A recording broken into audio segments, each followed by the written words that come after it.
Nyibutsa akaranga, nyibutsa akaranga, nyibutsa akaranga.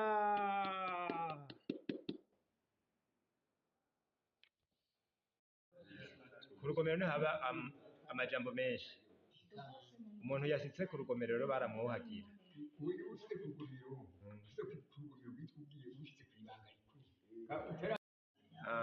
Ku rugomero ushitse ku rugomero yabashitse kwibanga rikuru. Barahakimbagira Y'uwo muntu.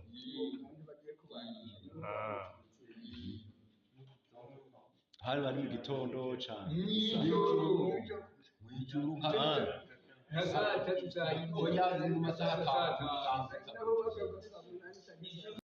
amagi kisatani bagaca bakiza igishigu kandi igishigu gikuru kigaca rero gitwara wa muntu kigiye kwatira ku rugomero bagaca bararayo bagaca baza Voilà. C'est-à-dire on revenait au matin, c'est le retour. On allait vers 3 heures ou 24 heures à l'arrivée et on revenait 3 heures matin. Rubambo caba ari cyo gishego gikuru. Nyibutsa akaranga, nyibutsa akaranga, nyibutsa akaranga.